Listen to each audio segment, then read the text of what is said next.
Welcome to our channel. Today we how to install Digital Marketing Institute, quick tutorial step by step clearly. To install Digital Marketing Institute, begin by visiting the official website. Look for the Get Started or Enroll Now button on the home page. Click on that button to proceed to the enrollment page. Select the course you wish to install from the available options.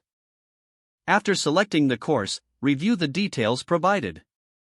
Make sure to check the prerequisites and course duration. Once confirmed, click on the Enroll or Sign Up button. You will be redirected to the registration form. Fill in the required personal information like your name and email address. Create a strong password for your account. Double-check your email address for accuracy. Review the terms and conditions and privacy policy. If you agree, check the box to accept them. Submit the registration form to create your account. Look for a confirmation email in your inbox. Click the link in the email to verify your account. Log into your new account using your email and password.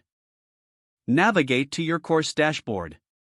Locate the course you enrolled in from the dashboard.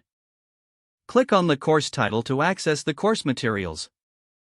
Familiarize yourself with the layout of the course dashboard. Begin your learning journey by starting with the introductory module. Make sure to track your progress as you complete each section. Utilize any additional resources offered, such as webinars or forums. Reach out to support if you encounter any issues during the installation process. Enjoy your experience with the Digital Marketing Institute and enhance your skills. If the page does not load, refresh the browser or try again in a private or incognito window. Make sure you are using the correct email address, then retype it carefully to avoid small typos. Don't forget to like this video and subscribe to our channel for more step-by-step tech guides.